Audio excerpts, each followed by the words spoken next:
Muy buenas noches, bienvenidos a otro webinar de la Asociación de Veterinarios Venezolanos en el Exilio. Hoy tenemos a la doctora Maricruz Alvarado.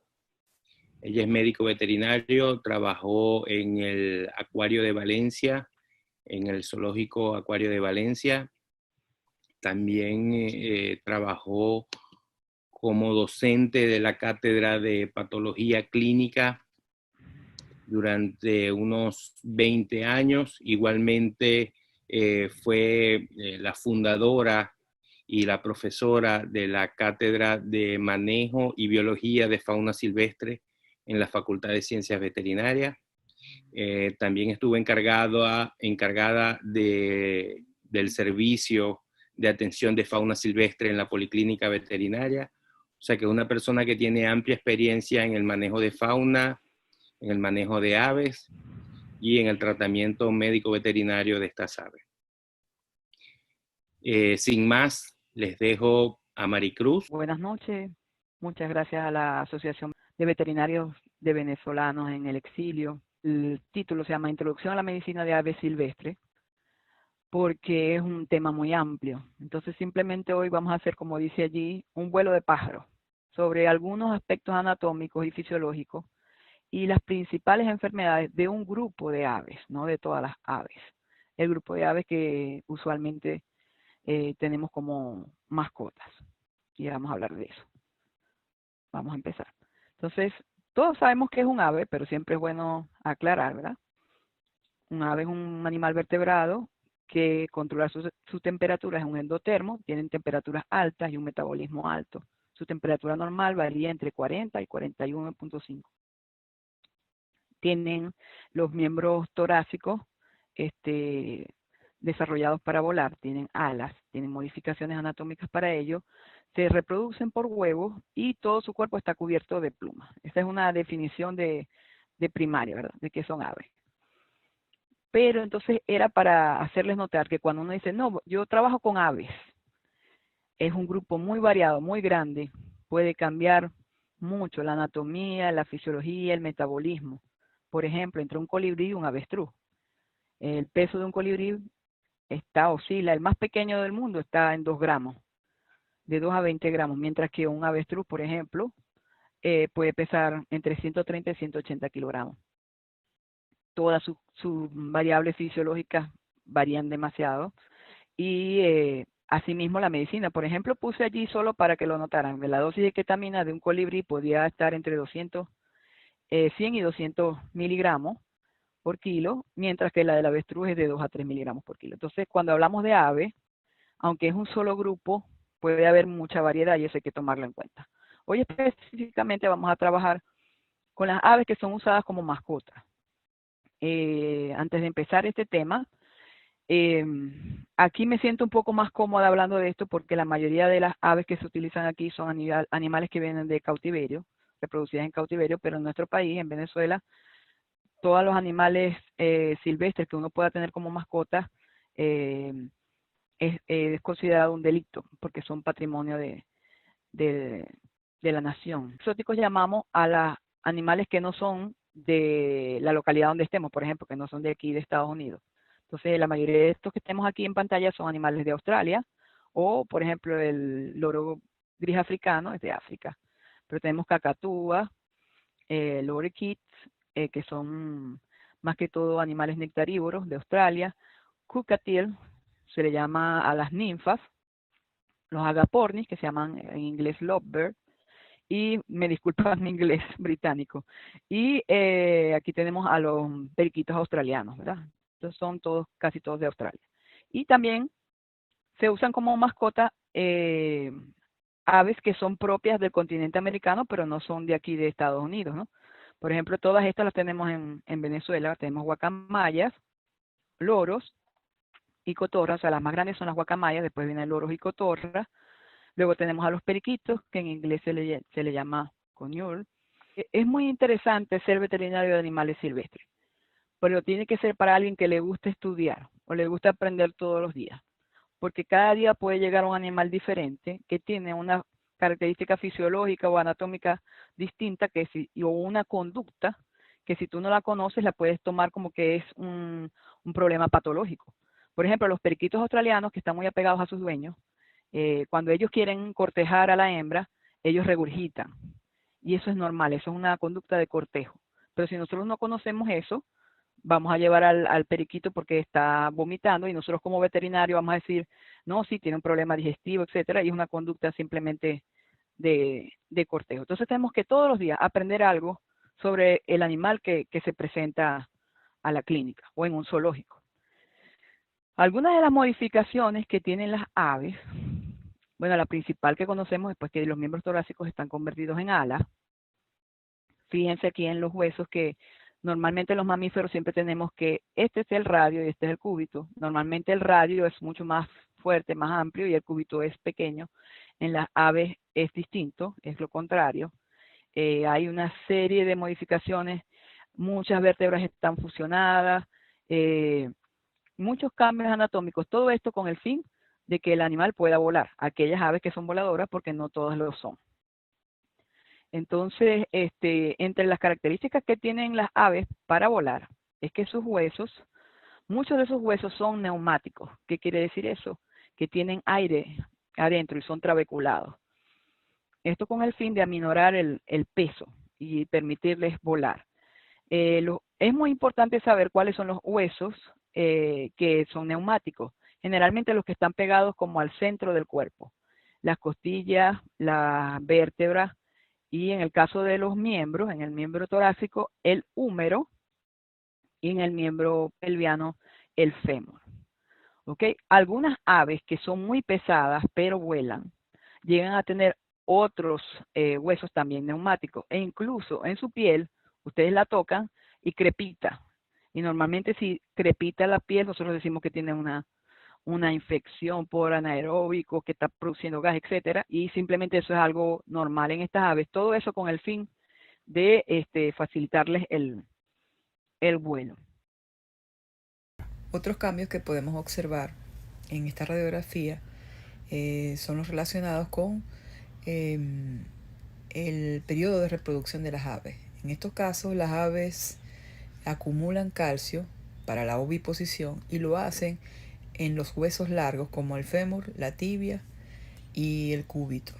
Fíjense que otra cosa que no les dije, entre los huesos fusionados que tienen las aves, fíjense que es el fémur, este es la tibia, y la tibia se llama tibia tarso, porque está fusionada con la primera fila del tarso. Y el metatarso se llama tarso metatarso porque está fusionado con la segunda fila.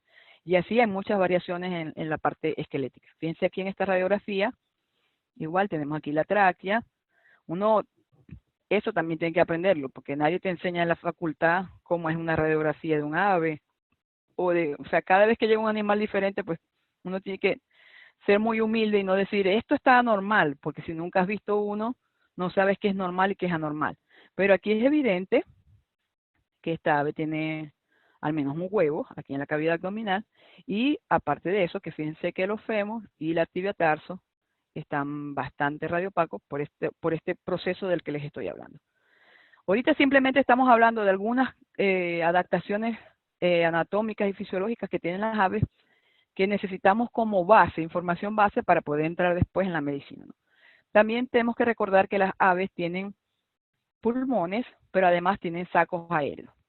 Tienen nueve sacos aéreos, 2 cervicales, uno interclavicular, 2 torácicos anteriores, torácicos posteriores y los abdominales, ¿ok?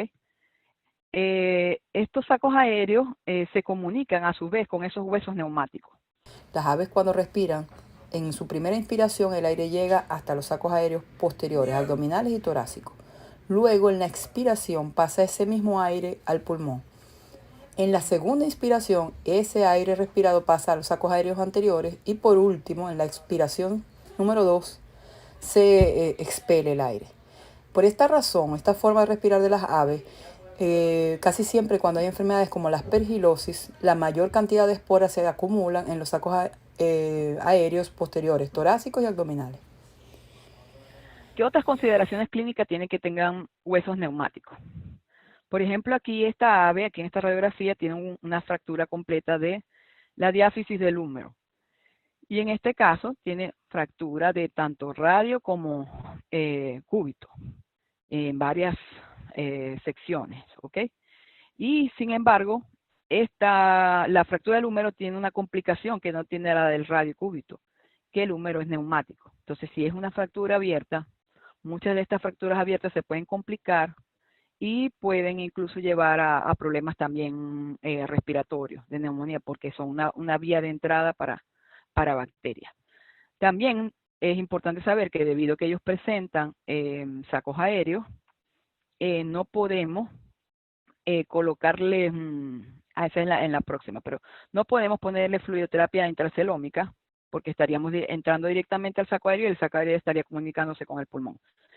Las aves respiran a través de movimientos externales.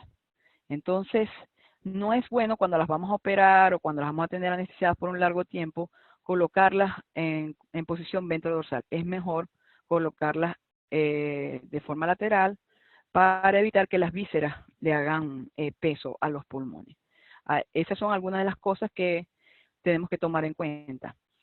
Como les decía antes, los sacos aéreos rodean todas las vísceras abdominales, entonces siempre que se intentara hacer fluidoterapia intracelómica, este líquido que íbamos a colocar, cualquier medicamento, va a dar directamente a los sacos aéreos y de ahí a los pulmones, entonces está completamente contraindicada.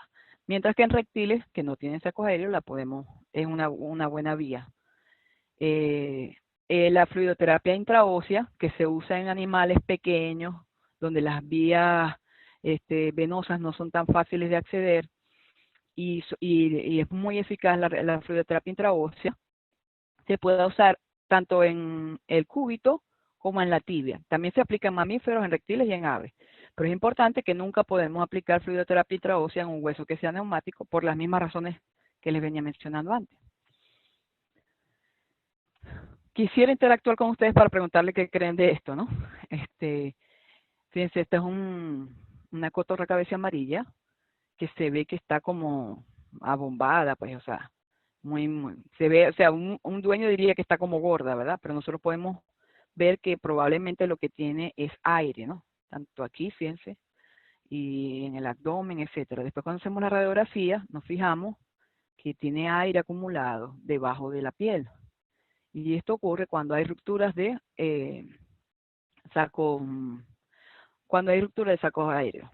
Es una patología un poquito difícil de tratar, porque generalmente ocurre de forma traumática, uno coloca AINES y muchas veces tratamos de colocar un vendaje como un poquito compresivo para ver si cicatriza el saco aéreo y no se sigue llenando, pero generalmente es una condición que recurre. Y uno simplemente drena el aire, pero si no se llega a cicatrizar la herida o por donde entra el aire, pues sigue llenándose de aire continuamente. Otra cosa de las que les hablaba sobre los sacos aéreos, fíjense que en la respiración, entonces el primer aire que entra llega directamente a los sacos aéreos posteriores, tanto torácicos como abdominales. Entonces si entra hongos como el Aspergillus, el primer sitio como de colonización es en los sacos aéreos posteriores. Todo esto que ven aquí como si fuera un crecimiento de moho, es aspergilosis, igual que aquí. Esa enfermedad es una enfermedad bastante fuerte en las aves. Puede producir granulomas, como ven así, gaseosos en pulmones, en todos los órganos, en los sacos aéreos. A veces los sacos aéreos se comportan como este. Fíjense que estos son sacos aéreos que están patológicos porque deberían de ser transparentes y están opacos. Pero a veces, la primera vez que yo hice una necropsia, no sabía qué estructura era anatómica, porque era muy grueso, una cavidad hueca y tenía una pared muy gruesa como esta, y era el saco aéreo. ¿Okay? Incluso uno de los primeros abordajes que se hacían para saber si el animal podía tener aspergilosis era hacer un hisopado del saco aéreo posterior y luego hacerle una citología y ver si tenía IFAS para hacer el diagnóstico. Anteriormente se hacía así, de aspergilosis. Ok, otra de las consideraciones clínicas, como les decía, es que los movimientos de respiración los hacen con la quilla, ¿verdad? Generalmente cuando un ala se fractura, nosotros colocamos un vendaje en 8 para poder estabilizar el miembro. Y ese vendaje lo tenemos que pegar al cuerpo Entonces tenemos que tener mucho cuidado cuando pasamos el vendaje a través de la quilla y del esternón, de no quede muy apretado porque puede causar hipoventilación o dificultad para respirar en el ave. Esas son cosas que si no sabemos que tienen sacos aéreos, si no sabemos cómo respiran, no las vamos a tomar en cuenta y pueden afectar gravemente a nuestro paciente. Otra particularidad que tienen las aves es que tienen un hematocrito un poquito más alto. Bueno, no está entre los valores normales de mamíferos también, pero el promedio generalmente es alto, 40, 45. Tienen unos glóbulos rojos que se cambian rápidamente, duran 28 días aproximadamente en la mayoría de las aves, mientras que en reptiles en tortugas hay glóbulos rojos que pueden durar 600 días. Eso le digo que es la verdad que hay, ¿verdad? Y lo otro es que nosotros decimos, pero es que las aves tienen glóbulos rojos nucleados. Pero las aves tienen glóbulos rojos nucleados, los reptiles también, los peces, los anfibios. Mejor dicho que los raros son los mamíferos que no tienen glóbulos rojos nucleados. Todas las células en las aves son nucleadas. Glóbulo rojo, este es un glóbulo rojo inmaduro, y estos tres que vemos por aquí son plaquetas, también son nucleadas. Y otra particularidad es que no tienen neutrófilos, sino que tienen heterófilos. Cumplen más o menos las mismas funciones, pero tienen unos gránulos distintos, tienen una morfología distinta a la de los neutrófilos de mamíferos. Eso a veces preguntan en el examen. También pueden, como cualquier animal, pues tener parásitos hemotrópicos, tienen tripanosomas, tienen microfilarias, tienen esto se llaman hepatosón, no están en los glóbulos blancos sino en los rojos, tienen plasmodium, tienen este que se llama leucocitosón, pero en la mayoría, gracias a Dios para ellos, no son tan patógenos, sino que tienen que ser en animales que estén inmunosuprimidos, donde tengan otras condiciones, ellos se desarrollen y sí pueden causar enfermedad. El más patógeno de todos estos que les estoy nombrando aquí se llama Haemoproteus, me movió para acá el nombre, Haemoproteus columba, que sí puede producir anemia, mayormente como su nombre lo dice, en palomas. Cuando le queremos sacar sangre, no sabemos a dónde podemos sacarle sangre a un ave. Hay varios sitios. ¿Cuánto le podemos sacar? Entonces, generalmente, uno puede extraer en un animal sano hasta el 10% de su volumen sanguíneo, de todo su volumen sanguíneo. Primero tenemos que saber cuál es el volumen sanguíneo de un ave. Y se hace con una regla que son de 6 a 12 ml por cada 100 gramos de peso vivo. Es decir, más o menos entre el 6 y el 12% de su peso.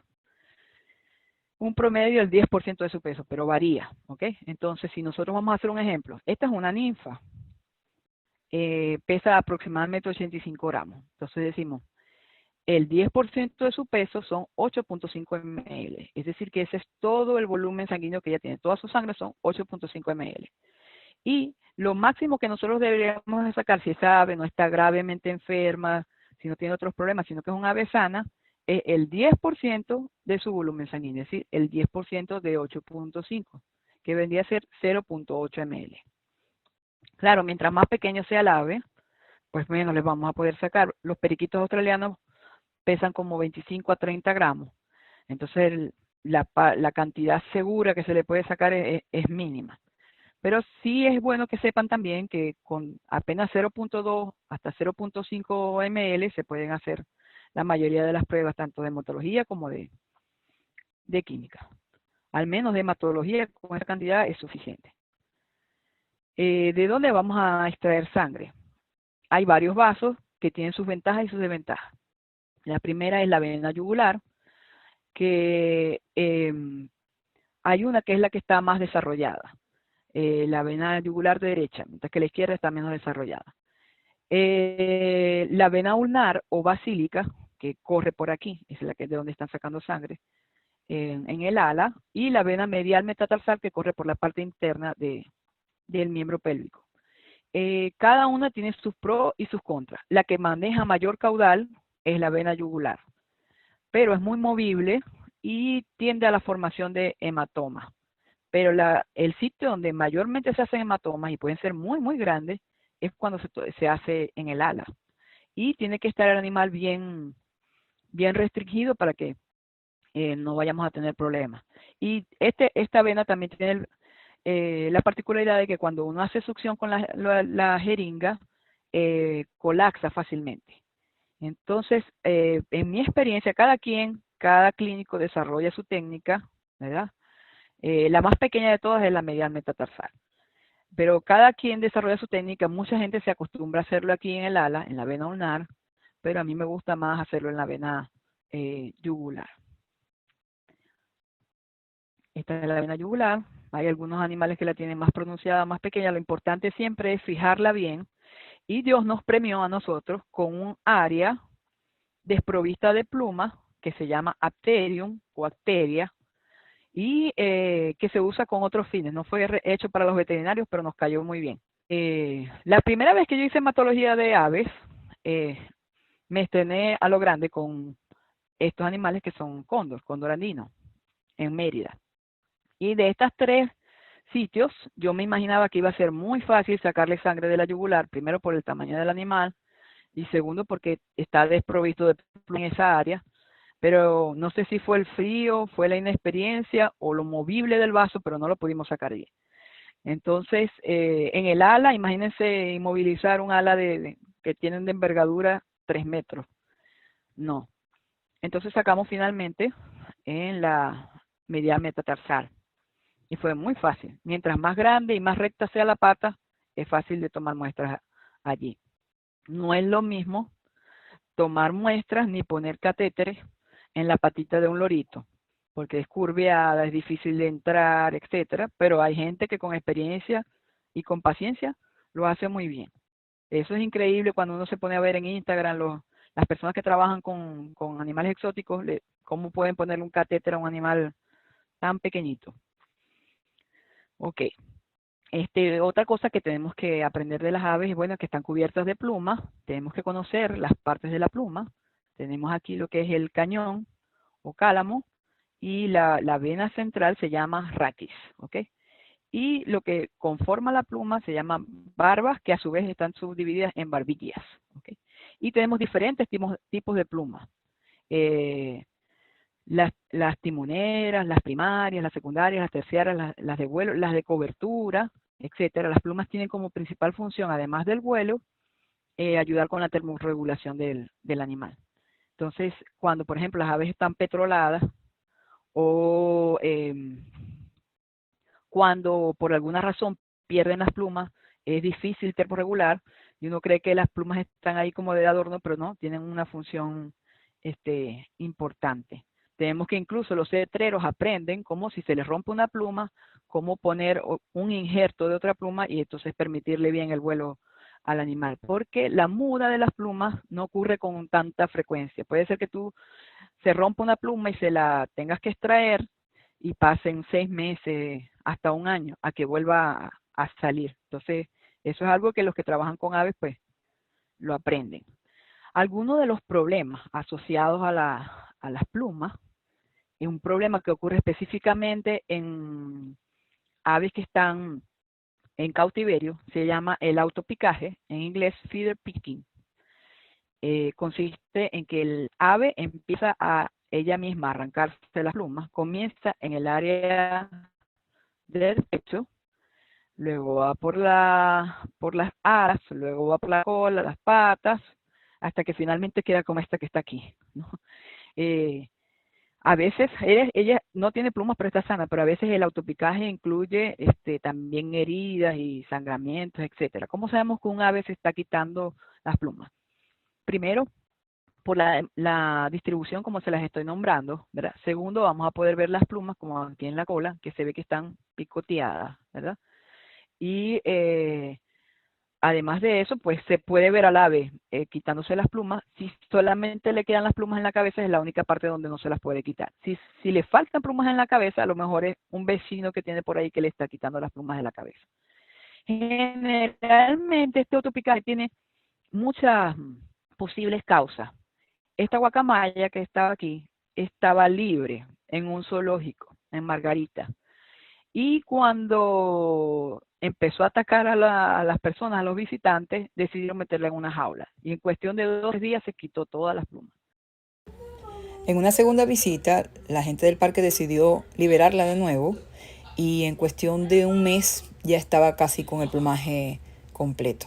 Entonces el estrés es un factor muy importante. Pero el autopicaje tiene causas multifactoriales.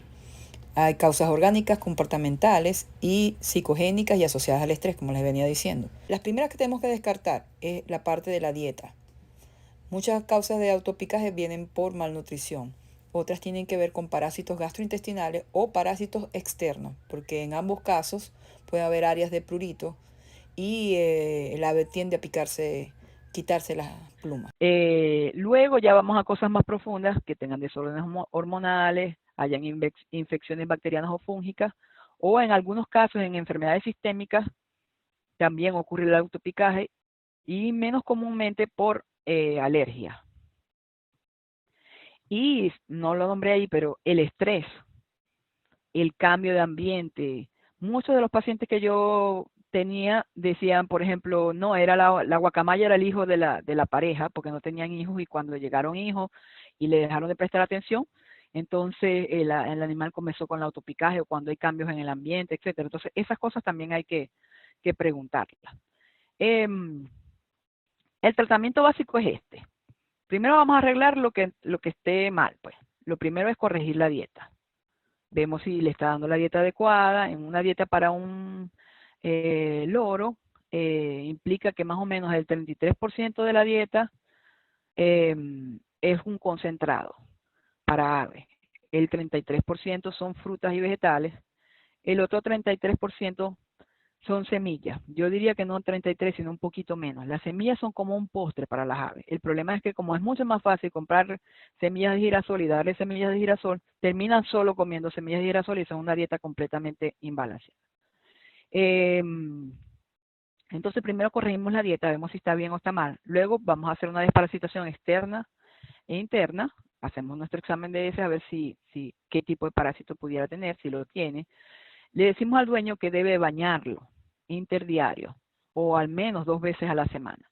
Y nos aseguramos que tenga acceso a la luz solar. Estas medidas son, junto con que pueda dormir adecuadamente el tiempo necesario, 10 a 12 horas, son como las medidas básicas para ver si muchas aves solucionando esto ya dejan el autopicaje. Hay otras que continúan. Entonces tenemos que tratar de darles algo que hacer, porque las aves son animales muy inteligentes. Cosa pueda dar enriquecimiento ambiental. Y por sobre todas las cosas tenemos que disminuir el estrés. Ya en los casos muy graves donde el ave se está mutilando fuertemente, hay que colocar un collar isabelino, pero por supuesto eso es un paliativo, porque cuando le quitemos el collar va a volver, pues, si no hemos corregido la causa. Entonces tenemos que tratar de llegar a la verdadera causa del autopicaje. A veces el autopicaje se puede confundir con esta enfermedad, que vamos a ver un poquito más adelante, por eso no me voy a extender, que se llama enfermedad del pico y de las plumas. Fíjense que la distribución no es igual y las plumas tampoco lucen igual, porque en aquellas las plumas están sanas, hasta simplemente que él se las quita o las pica, las rompe, pero en esta enfermedad no ocurre así. Y además también está afectado el pico. Más adelante vamos a hablar de ella. También puede presentarse entre las anomalías de las plumas los quistes de pluma, que son estructuras alargadas de consistencia dura que pueden infectarse y pueden afectar el movimiento del ave. El tratamiento siempre es quirúrgico y hay que hacerlo a la brevedad posible para evitar infecciones o posibles complicaciones. Algo más que nos puede decir el plumaje es qué está comiendo el animal. Si el dueño dice, yo le doy frutas y no sé qué, y llega algo que parece tiza, no, lo único que le da son semillas de girasol. Generalmente cuando comen semillas de girasol están así. Cuando no comen carotenos, pues de las frutas, de los vegetales, pierden el brillo y el color. Mientras que si están comiendo una dieta adecuada deberían de lucir así. Entonces, enseguida cuando vean un ave, vean el color del plumaje, si está bien, si está completo, si se ve, nota acicalado. Eso les va a dar un indicio de cómo es la salud del animal. Entonces ustedes ven un loro como este y dicen, come solo semillas de girasol. ¿Qué enfermedades pudiera tener? Ya lo vamos a ver. Otra patología de las plumas es cuando los cañones están emergiendo, tienen un suministro grande de sangre y algunas veces se rompen. Entonces empiezan a tener hemorragia que uno trata de parar y siempre que se lastima otra vez, empieza otra vez la hemorragia. Entonces la mejor solución es arrancar la pluma desde la base, ¿ok? Generalmente se hacen con hemostáticas, con pinzas hemostáticas, pero esto es un procedimiento bastante doloroso. Cuando yo hacía pasantías, lo hacíamos sin anestesia, porque eso fue lo que me habían enseñado, pero ya ahorita no lo haría. Es un procedimiento bastante doloroso, pero necesario. Es muy importante cuando se va a hacer que sea un movimiento rápido y eficaz, no movimientos hacia los lados, sino movimiento rápido, porque se puede dañar también el folículo si uno no lo hace bien. Pero no intenten estar tratando de hacer hemostasis, etcétera. Acuérdense primero que la cantidad de sangre no es mucha, y segundo que no va a parar efectivamente el sangramiento hasta que eliminen esa pluma. Va a volver a salir. Aquí les estaba hablando del apterio, ¿verdad? Que es la zona que no tiene pluma, donde podemos visualizar la yugular. Fíjense que esta se ve mejor que la otra foto. Pero no todas las aves tienen apterio. Los anseriformes, que son los patos, y las ratites, que son los avestruces y otras aves parecidas a ellas, no tienen apterio. Y por ejemplo, la paloma sí tiene apterio, pero no tiene yugular, sino una red de vasos. Entonces, bueno, no nos sirve para sacarle sangre ahí en la yugular. Pero siempre recuérdenlo, simplemente los humedecen y enseguida va a aparecer esa zona libre de plumas, que también nos permite visualizar no solamente la yugular, sino otras estructuras que están en el cuello. Una de las preguntas que vi en el entrenamiento que estamos haciendo se refiere a cómo identificar el sexo de estas aves. La gran mayoría de estas aves no tiene dimorfismo sexual. Entonces siempre empiezan, no, que es macho porque le gustan las mujeres, no, que es hembra. No, en realidad nadie tiene cómo asegurar eso, a menos que haga una prueba de ADN o haga una endoscopía. Pero hay unas pocas especies donde sí hay dimorfismo sexual. En el caso del Eclectus, la hembra es de color rojo y azul y el macho es de color verde. Los picos también son diferentes. Se pensaron que eran especies distintas, pero simplemente es dimorfismo sexual. Otra especie que tiene dimorfismo sexual son los periquitos australianos. La diferencia está en el color de la cera, ¿ok? La cera es donde se encuentran las narinas, encima del pico. Entonces la cera de los machos generalmente es de color oscuro. Cuando son jóvenes no es tan oscura, pero ya cuando son adultos generalmente es azul. A menos que el animal sea albino, blanco o amarillo, no tiene ese mismo color. Y las hembras tienen un color como, al principio se parecen, fíjense, cuando están juveniles, pero después ya las hembras tienen un color entre marroncito o clarito. Pues. Generalmente se ve más marrón cuando están en época de reproducción. Entonces me encontré con esta pregunta que yo al principio no entendía. Y decía, un macho de periquito australiano recientemente tiene un cambio en el color de la cera, de azul a marrón. ¿Cuál es su diagnóstico? Entonces yo decía, bueno, de azul tiene que ser que, primero, para poder responder a esta pregunta, primero tienes que saber si hay dimorfismo o no en los periquitos, cuáles son los machos y cuáles son las hembras. Entonces quiere decir que un animal que era macho de color azul, le cambió a marrón, que es el de las hembras. Entonces ahí ya empieza a tener lógica la pregunta. ¿Cuál de estos tumores causa feminización en todas las especies? Entonces es un tumor de las células de Sertoli y eso hace que cambie el color de la cera. Pero tuve que aprender primero que este tumor causaba feminización y después asociar el cambio del color de la cera para entender la pregunta. Este es un animal que tiene un tumor de las células de Sertoli. Bien grande, por cierto. Algunos otros casos que podemos ver, fíjense en la radiografía, vemos como colección de gas en el área cervical. Entonces dice un amazona adulto, un amazona sería como un loro real, una cotorra de cabeza amarilla, se presenta a tu clínica con inflamación o distensión del cuello. Parece actuar normalmente, respirar normalmente, la examinación física, encuentras que la piel del cuello está distendida con aire y que el buche está vacío. no tiene dolor ni ningún otro signo de enfermedad. ¿Cuál es el diagnóstico? Entonces, como ya ustedes saben, porque ya lo vimos, ¿verdad? De estas 4 opciones es la ruptura del saco aéreo cervical. Ok. En lo que a fauna se refiere, lo más importante, muchas veces nosotros no vamos a poder ni siquiera manipular bien y hacer un examen exhaustivo en un ave, porque muchas aves vienen en estado crítico, y si nosotros las manipulamos por un tiempo suficiente, incluso por un tiempo corto, el ave puede morirse en las manos. ¿Saben lo feo que es hablar con el dueño y decirle que se te murió en las manos? Siempre que llegue un animal con una situación crítica, que ya ahorita les voy a mencionar, con los signos de que están gravemente enfermos, ustedes tienen que decirle al dueño que con la sola manipulación puede que el animal muera. Pero si no le hacemos ningún tratamiento, entonces también va a morir. Pero por esta razón, los que trabajamos con fauna nos acostumbramos a darle una importancia quizá un poquito mayor a la anamnesis, a la historia, más que a la examinación física. Cuando podemos hacer la examinación física adecuadamente, cuando lo podemos anestesiar y hacerla completa, perfecto, lo hacemos. Pero antes de eso, si yo digo, un loro con plumaje opaco, tiene hiperkeratosis de la cera, se alimenta solo de semillas de girasol, está muy gordo. ¿Qué enfermedades puede tener? Sin que yo haya tocado al loro, sin que lo haya visto, yo sé que si come solamente semillas de girasol, puede ser que tenga hígado graso, puede ser que tenga deficiencias nutricionales, por supuesto, entre ellas deficiencia de calcio en la dieta, y va a desarrollar enfermedad ósea metabólica.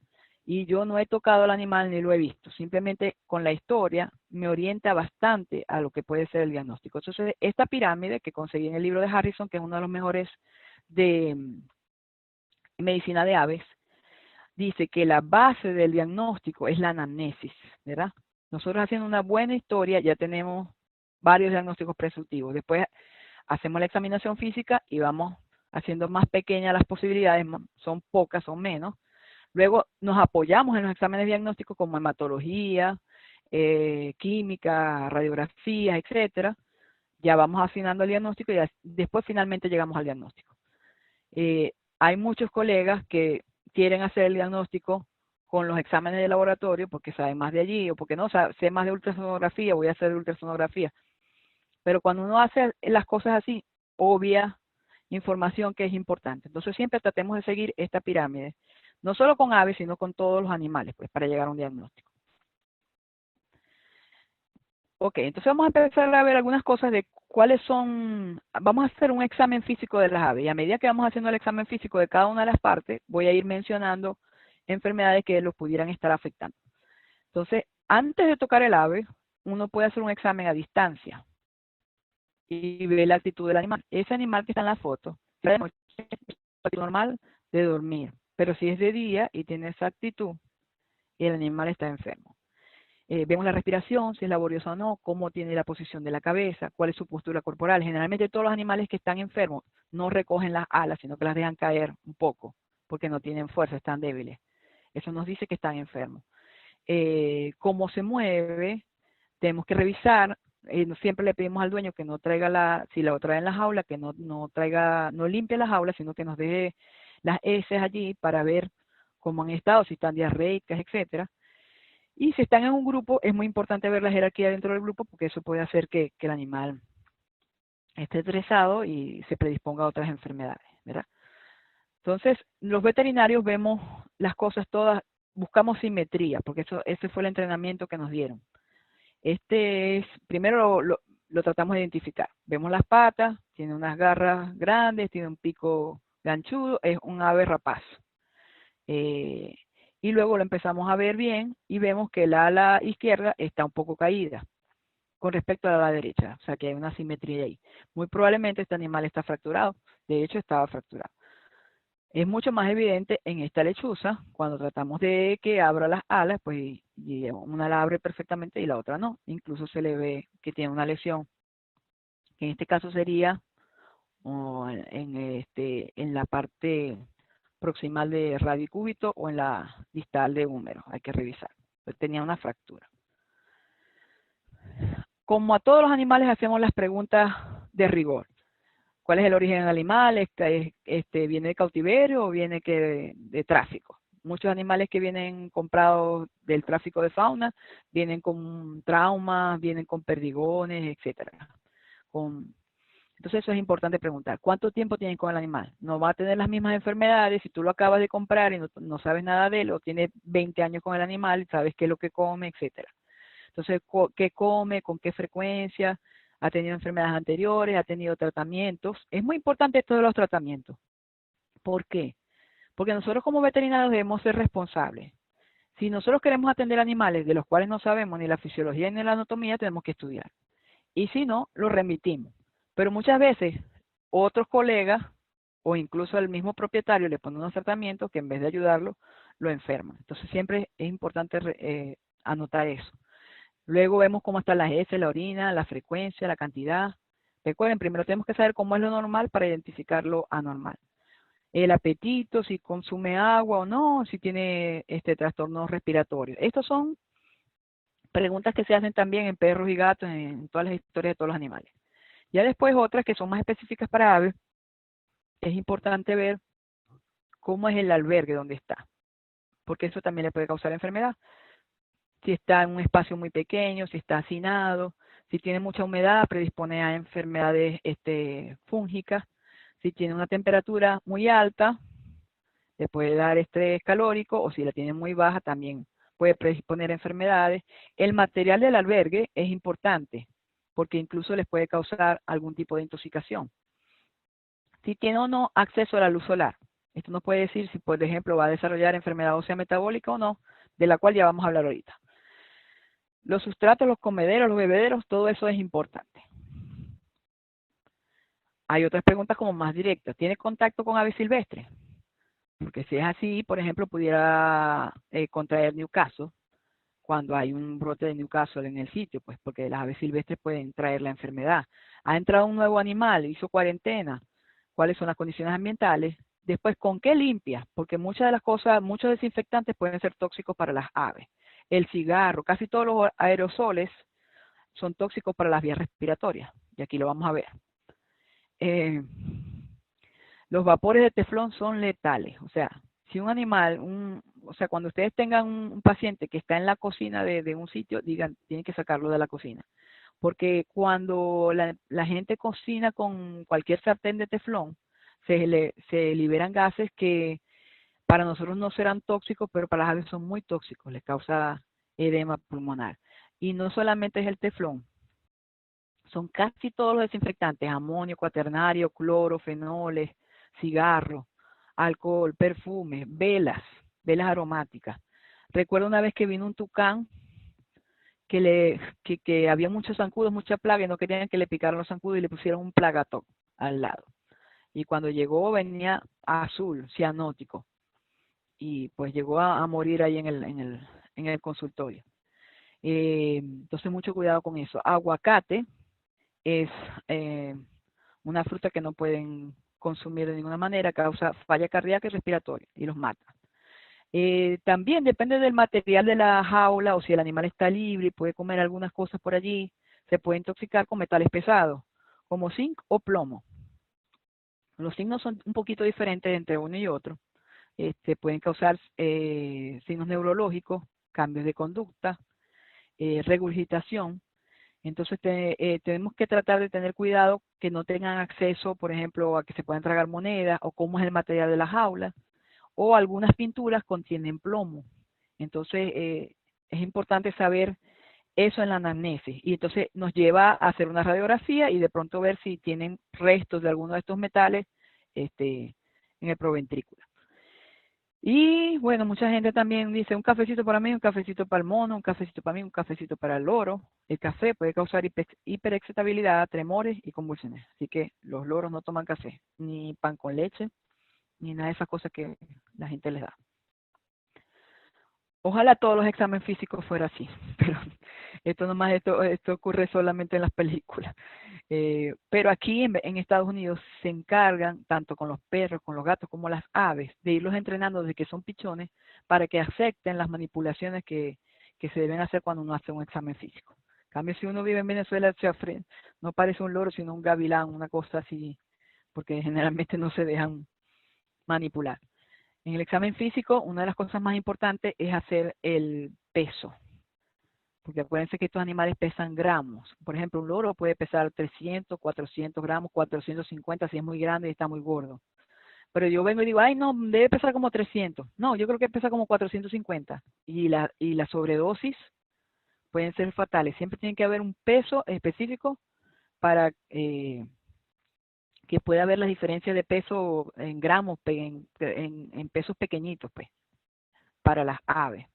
Pues en el examen físico se hace inspección, palpación, auscultación, percusión, se pesa, se toma la temperatura, pero generalmente no es algo que se hace con frecuencia. Se observan las heces. Primero tenemos que saber cómo son las heces normales para poder ver si están anormales. La que está arriba, ¿verdad? Las heces tienen 3 porciones. Los uratos, que son esta parte blanca, las heces como tal, que son estas, y el líquido es la orina, que generalmente debía ser incoloro, ¿ok? Cuando vemos esa orina de color verde oscuro, se llama biliverdinuria, que vendría a ser en los mamíferos bilirubinuria, y nos implica que tiene problemas hepáticos. Si vemos heces como esta, vemos que no están formadas, que tiene diarrea. Si vemos sangre, pues no sabemos. Acuérdense que las aves tienen la cloaca, donde desembocan el digestivo, el urinario y la parte sexual. Entonces no sabemos de dónde viene, pero podríamos decir que tiene hematuria. Siempre recuerden que cuando un animal está estresado, un ave está estresado, lo ponemos en la mesa para examinarlo, hay poliuria y diarrea. O sea que no necesariamente es que tiene un problema como tal, sino que puede ser asociado al estrés. Las aves son generalmente animales de presa, o sea, ellas son presas de otros animales.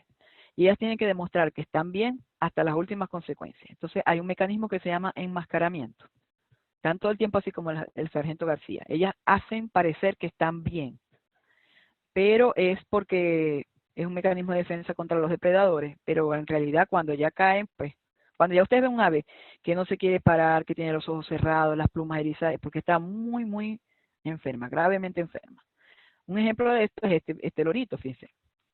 Este lorito, si ustedes lo ven, tiene las mucosas pálidas, muy pálidas, blancas. Fíjense cómo está la posición que tiene, ¿verdad? Es para tratar de conseguir equilibrio porque está muy débil. Pero cuando llega el dueño, abre los ojos, casi que se ríe, casi que habla. Pero cuando el dueño se va, cierra los ojos y se empieza a mecer porque está a punto de caer. Tiene 9 de hematocrito. Entonces siempre no digan, ay, se ve bien. Porque ya saben que ellos van a tratar de simular que están bien hasta el final. ¿Cuáles son los signos de que un ave está enferma? Si ustedes ven el lorito, el periquito azul, ven que no tiene las plumas igual que el otro, a pesar que el otro tampoco las tiene normal. Pero los dos tienen los ojos cerrados o semicerrados. El azul está erizado, con las plumas erizadas, que se ve como más grande de lo que es. Eso es un mecanismo para tratar de mantener la temperatura, de termorregular. Esas plumas erizadas, cuando están así, se llaman embolados, porque parecen una bolita. Entonces eso implica que el animal está enfermo. Que esté durmiendo en horas que no son las adecuadas, que no esté allí en la percha, sino cuando ya están muy graves, están en el piso de las jaulas porque no se pueden mantener. Entonces todas esas son signos de que el animal está gravemente enfermo. Entonces vamos a empezar ahorita usted sabe que cuando uno hace un examen físico, siempre tiene que tener un orden. Puede ser de adelante para atrás o de atrás para adelante, pero siempre tratar de hacerlo de la misma forma. Vamos a empezar de adelante hacia atrás. No con mucho detalle, porque si no me voy a tardar mucho, sino vamos a dar unos pincelazos de lo que uno tiene que conocer. Cuando vemos la boca, ¿verdad? En la base de la lengua, este orificio que se ve aquí y aquí, es la glotis, y es la comunicación directa con la tráquea. Es muy importante que cuando vamos a darle algún fluido a un ave, o lo hacemos con una sonda, o con una jeringa que tiene que pasar ese agujero, no se puede hacer aquí, que se abre y se cierra, que es la abertura de la glotis, que es la abertura para la tráquea. Entonces, cuando se va a administrar cualquier medicamento que sea un fluido, no se puede hacer simplemente abriendo la boca, sino que se tiene que introducir, sea una jeringa, o sea, mejor una sonda con una punta redondeada, mucho más profundo, hacia atrás. Lo que queda hacia atrás, todo lo que queda aquí, y aquí es el esófago. Entonces tiene que introducirse bastante profundo para evitar ahogar al ave, porque si lo hacemos aquí y en ese momento abre la glotis, puede ser que pase líquido hacia los pulmones. Cuando abrimos la boca, vemos las mucosas, vemos la lengua, el color, vemos la coana, que es esta hendidura que está aquí, que tiene que ver con la parte respiratoria, y entonces tenemos que primero conocer lo normal para después ver cosas anormales. Cuando vemos lesiones que son blanquecinas, cremosas, en el paladar, en la lengua, en la mucosa oral, como estas, hay varias cosas que pudieran causar estas lesiones. La más común de todas son animales que están inmunosuprimidos y desarrollan cándida albicans. En las rapaces es muy común la tricomona, que es un protozoario, y se ve también así como lesiones blanquecinas en la mucosa oral. Pueden ser bacterias, pueden ser parásitos. Cuando empiezan algunas lesiones de poxvirus, que es un virus, pudieran comenzar así, pero no es lo más típico. Puede ser aspergillus o incluso puede ser hipovitaminosis A. Entonces, ¿qué tenemos que hacer? Notar que hay algo diferente y hacer un hisopado. Y así nos vamos a dar cuenta si son cándidas, si son tricomonas. Y por supuesto hacer la historia completa para ver si pudiera el animal tener hipovitaminosis, etc. Ok. Luego de que ya evaluamos la cavidad oral y la lengua, la mucosa oral, entonces nos vamos un poquito más atrás, vamos al cuello. Entonces, gracias a que tienen apterium, ¿verdad? Podemos ver la yugular y podemos ver también la tráquea. Incluso si transiluminamos la tráquea, como esos animales son así tan delgaditos, tan pequeñitos, podemos ver cosas que estén dentro de la tráquea, como cuerpos extraños, o en este caso, bueno, esta es una necropsia, pero pueden tener algunos parásitos. ¿Se acuerdan? No sé si se acuerdan en la universidad de uno que se llamaba Syngamus tráquea. Entonces revisamos tráquea, cuello, sacos aéreos, cervicales, y seguimos, ¿verdad? En la cabeza, cuando esta es un ave que está sana, entonces vemos el pico, si no tiene ninguna descamación, si no tiene ninguna secreción. Esta porción de aquí se llama cera, y a las fosas, lo que serían los hollares en el resto de los animales, aquí se llaman narinas o nares, ¿ok? Vemos si están tapadas, si están libres, si no hay nada allí, ningún tumor. Vemos los ojos, ¿verdad? El oído está más abajo aquí, hay que separar las plumas para poder verlo. Evaluamos la coana, la lengua, la glotis, etcétera. ¿Okay? ¿Qué tratamos de buscar? Si hay asimetrías, por ejemplo, si tiene un área que está más grande que otro, eso podría hablar de problemas respiratorios, si están tapados, si hay secreciones, si hay algún crecimiento o hay alguna masa. Y empezamos con algunos casos clínicos. Este es un periquito australiano que, como pueden ver, tiene las patas con hiperkeratosis, tiene las uñas sobrecrecidas, tiene un pico deforme, ¿verdad? Y es porque tiene un ácaro que se llama Nemidocoptes. Entonces, causa todo este problema. ¿Cuál es el mayor problema de esta ave? Si van a ver aquí la quilla, luego vamos a ver cómo se mide la condición corporal. Este animal está bastante flaco, porque si no tiene un pico adecuado, no puede abrir las semillas para comer. Entonces, es una cosa bastante común en periquitos australianos, pero le puede dar a todas las aves. Hay que hacer una limpieza del ambiente, retirar todos los utensilios que hay, limpiarlas bien las jaulas, comprar cosas nuevas, nidos nuevos, las perchas, entonces hay que hacerle también tratamiento al animal, que puede ser ivermectina. Hay varias cremas que se utilizan tópicas, tanto en el pico como en las patas, que también funcionan. Ponerle una gotita de ivermectina debajo del ala funciona, darle ivermectina oral también funciona. Generalmente responden bien al tratamiento, pero animales que estén ya muy flacos, pueden tener otras complicaciones. Fíjense que ahí también hay otra foto. El pico se vuelve muy frágil, que uno lo puede partir con la mano. Hiperkeratosis hay en la cera, en las narinas, en el pico, en las patas, ¿ok? Y las uñas sobrecrecidas. Es bastante común eso en los periquitos australianos. Otras cosas que podríamos ver en la cara son nódulos, como vemos en esta rapaz, que tienen unos nódulos aquí, delante del ojo y aquí por el pico, y ese está invadido, ¿verdad? Eso corresponde a un virus que se llama viruela, poxvirus, muy contagioso, no tiene un tratamiento adecuado, tiene una forma cutánea y tiene otra forma que es de las serosas, de las mucosas. Generalmente el animal va empeorando progresivamente y al final hay que hacerle eutanasia. Este fue un pavo que llegó a la Facultad de Ciencia, como no solamente tenía la parte cutánea, sino también dentro de la boca, en la comisura, etcétera. Pues le dimos descanso, porque de verdad que estaba muy mal. Otras lesiones que podríamos ver alrededor del pico, la boca, las narinas, es cuando los animales tienen hipovitaminosis A. Dentro de las deficiencias nutricionales, la más importante de todas, no solo en aves, sino en reptiles, en casi todos los animales silvestres, incluso en monos, etcétera, es la deficiencia de calcio y la deficiencia de vitamina D, que va a llevar a la enfermedad ósea metabólica, que la vamos a explicar muy pronto. Pero en la segunda en importancia, en el caso de las aves, es la hipovitaminosis A. Esto ocurre generalmente cuando los animales no tienen una dieta balanceada, solamente comen semillas, y eso los va a llevar a que no tengan la cantidad suficiente de vitamina A. La vitamina A actúa sobre todo los epitelios, especialmente el respiratorio. Y cuando no hay, esos epitelios se reemplazan por fibroblastos, y hay metaplasia escamosa, ¿ok?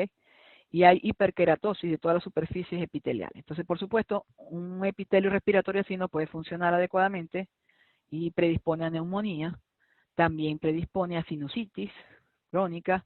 Vamos a ver que el animal tiene alrededor del ojo un abultamiento, ¿verdad? Tiene lagrimeo, en este caso tiene secreciones que están marcadas en el pico, ¿verdad?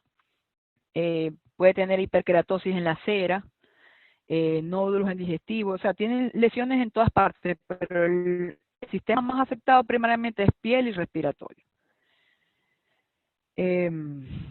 Y siempre la deficiencia de vitamina A predispone a problemas infecciosos respiratorios bacterianos. ¿Okay? Entonces tienen que corregirse la cantidad de vitamina A, que es de 10.000 unidades por kilogramo en la dieta. Fíjense, esta ave murió, después que murió le hicimos la necropsia, y entonces fíjense, la coana que yo les mostré antes no se parece en nada a esto, ¿no? Entonces cuando la coana tiene bordes como redondeados y unas masas blanquecinas, esto es propio, típico de deficiencia de vitamina A, igual que el moco, igual que cualquier ave que esté todo el tiempo con la boca abierta, está implicando que tiene problemas respiratorios. Este es otro paciente que igual tiene deficiencia de vitamina A, vemos que el pico no es normal y la cera también está abultada y las narinas están casi cerradas. Ok, entonces corrección de la dieta y suplementación con vitamina A. Otras enfermedades nutricionales que se pueden presentar en los pacientes aviares son deficiencia de vitamina B1, como este halcón, generalmente causa signos neurológicos y el más típico es opistótono. Yo recuerdo de chiquita que mi papá me decía, mira, tiene deficiencia de vitamina B1, mi papá es veterinario, y agarraba una pastilla, se la daba a las palomas que llegaban con esa misma posición, y yo veía con los ojos así, como en media hora después de dar la vitamina B, las palomas salían bien. Yo decía, yo quiero hacer eso. Yo creo que por culpa de eso es que yo soy veterinaria. No es tan común, pero cuando se presenta el cuadro es típico, pues. Lo que hay es que suplementarlo con tiamina. Puede ocurrir muy frecuentemente en aves que coman solo pescado, pescado congelado o pescado crudo, porque el pescado tiene una enzima que se llama tiaminasa, que elimina la tiamina que esté presente en él. Entonces, todos los animales que coman pescado, sean aves, mamíferos, reptiles, deben ser suplementados con vitamina B. Otra de las cosas que hace la gente es que le pone dietas muy grasas. Le ponen muchas semillas de girasol, maní, etcétera, y el animal puede desarrollar hígado graso o lesiones como esta, que son lipomas o xantomas, son lesiones amarillentas que son acúmulos de grasa. También un animal que tenga una dieta excesiva de grasa va a desarrollar enfermedad ósea metabólica, porque esa grasa se une al calcio y no deja que se absorba bien. Entonces, colabora con que se produzca la enfermedad ósea metabólica.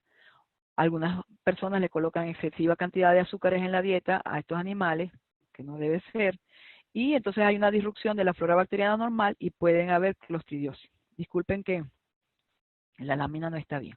Entonces, si me tuvieran que preguntar cuáles son las enfermedades más importantes de aves, y yo tuviera que escoger dos, la primera es enfermedad ósea metabólica, de la que vamos a hablar, y otra es una enfermedad infecciosa que se llama clamidiosis o fiebre del loro. Vamos a empezar por la enfermedad ósea metabólica. ¿A qué llamamos enfermedad ósea metabólica? Es un síndrome en el cual están implicados varios factores. Vamos a verlo aquí más adelante. Es el conjunto de condiciones que se desarrollan como resultado de una prolongada deficiencia de calcio o vitamina D, o un desbalance calcio-fósforo, o no acceso a la luz solar. Cualquiera de esos 4 factores puede hacer que se desarrolle enfermedad ósea metabólica. Lo normal es que un ave tenga una relación 2 de calcio a 1 de fósforo, o 1.5 de calcio a 1 de fósforo en su dieta. Si eso no es así, por ejemplo, un ave rapaz que le den solamente carne, no le den nada de hueso, no le den las presas completas, la carne tiene una relación calcio-fósforo, 1 de calcio por 20 de fósforo. Entonces, cuando es así, el animal se ve obligado a sacar calcio del hueso para mantener sus niveles de calcio en sangre. Recuerden que si un animal no tiene sus niveles normales de calcio en sangre, va a estar tetánico, no hay contracción muscular, se para el corazón, no puede respirar bien, etcétera. Entonces, es una prioridad mantener los niveles de calcio. ¿Y eso cómo se hace? Cuando no tienes una fuente adecuada de calcio, lo sacas del hueso. ¿Ok? La vitamina D es indispensable para que el calcio se absorba a nivel intestinal, para que no se excreten demasiado a nivel renal, etcétera. Entonces, cuando tampoco hay vitamina D, también puede haber enfermedad ósea metabólica. Cuando sí hay vitamina D y sí hay calcio en la dieta, pero el animal nunca toma sol, el sol es necesario para que la vitamina D se haga activa, ¿ok? El 1,25 de hidroxicalciferol. Entonces, colecalciferol. Si no tienen acceso a la luz solar, aunque tengan una dieta con calcio y con vitamina D y balanceada en la relación calcio-fósforo, pueden desarrollar enfermedad ósea metabólica. Entonces, esos 4 componentes son esenciales para esto. Fíjense esta radiografía. ¿Cuál es una de las características que tienen estos animales? Tienen fracturas patológicas, se llaman fracturas espontáneas sin ningún trauma. Tienen deformidad en los huesos. Fíjense que la densidad que tiene el tejido blando con el óseo es casi la mitad. Un animal necesita tener calcio, vitamina D, acceso a la luz solar y una buena relación calcio-fósforo para estar bien. Si no tiene nada, alguna de esas 4, va a desarrollar enfermedad ósea metabólica. Enfermedad ósea metabólica es un conjunto de enfermedades como raquitismo, osteoporosis, hiperparatiroidismo nutricional secundario, etcétera. Son varias entidades que todas tienen que ver o con el calcio o con la vitamina D o con la relación calcio-fósforo. La luz solar es indispensable para que la vitamina D se active, y la vitamina D es indispensable para que el calcio se pueda absorber a nivel intestinal. Y la paratormona y la calcitonina son las hormonas que regulan si se saca del calcio del hueso o no, dependiendo de los niveles de calcio en sangre. Entonces, si un animal no tiene acceso al calcio o no tiene acceso a la vitamina D, o sí tiene acceso al calcio y a la vitamina D, pero no tiene acceso a la luz solar, no va a poder absorber los niveles de calcio que necesita y va a tener que tomarlos del hueso. Entonces, ¿qué pasa cuando empezamos a sacar calcio del hueso? Se deforman, se rompen, tienen fracturas patológicas. Esos son algunos de los síntomas de la enfermedad ósea metabólica. Otros signos son, por ejemplo, cuando llegan periquitos que los han criado, están criando unos pichones y los tienen metidos en una caja todo el tiempo sin que tomen sol, y tienen 2 meses en ese estado, o 3 meses. Cuando llegan, tú los puedes ver que tienen como los ojos saltones, tienen como las alas deformadas, le tocas el pico y se le hunde, porque está muy blandito. Es porque tienen enfermedad ósea metabólica, porque nunca han tomado, no tienen acceso al sol. Entonces, deformidad del pico o pico blando. Huesos deformados, se curvan, se fracturan, por lo cual no pueden caminar bien. También el prolaxo de la cloaca es asociado también a la deficiencia de calcio. Y fracturas patológicas.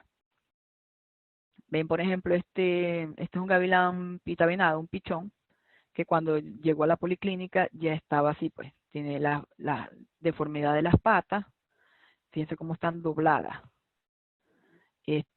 Algunas se fracturan y ya este animal no va a tener una posición normal. Aunque le demos calcio, los pichones, en general, los animales jóvenes puede que se recuperen bastante, pero en este estado ya esas deformidades ya no son reversibles. Entonces, ¿cuál es el tratamiento? Darle una dieta adecuada.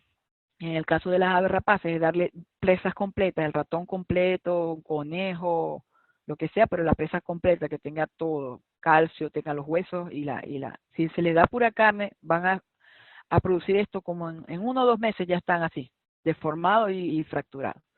Y en el caso de los loros, pues igualito, tienen que tener acceso al calcio, a la vitamina D y a la luz solar, las 3 cosas. Siguiendo como veníamos de la cabeza, el cuello, ahora vamos a pasar al buche. El buche, se presentan bastantes patologías del buche o asociadas al buche, sobre todo cuando los animales son criados a mano, cuando los pichones son criados a mano. Por ejemplo, ahí puede haber regurgitación si nosotros le damos una papilla que no esté a la temperatura adecuada, que esté fría. Si sacan papilla de la nevera y lo alimentan, y cuando un ave su temperatura normal es de 40 para arriba, eso no va a digerirse y se queda. ¿Hay éstasis del buche o hay regurgitación? También la regurgitación está muy asociada cuando tienen candidiasis en el buche, ya van a ver más adelante. Es muy común cuando le damos entonces, o si no, está muy fría o está muy caliente. Entonces le damos papilla muy caliente y se le hace una fístula. Se quema el buche, ¿okay? Y son difíciles de curar, pero sí se puede. A veces hay gente que dice, no, le voy a dar harina pan.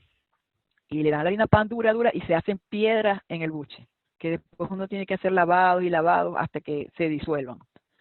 Y bueno, otras características de los aves que son criadas a mano y no están haciendo las cosas como debe ser, es la falta de crecimiento, el no saber hacer bien la alimentación, lleva a una neumonía por aspiración, y también es muy común que estos animales estén estresados, más que la dieta que le estamos dando no es la propicia, y desarrollen cándida. Fíjense, este periquito tiene el buche lleno, ¿verdad? Y se le ven como los vasos sanguíneos un poquito más marcados de lo normal, igual que aquí, fíjense, ¿ves? Tiene el buche enrojecido. Eso es típico de cuando tienen cándida.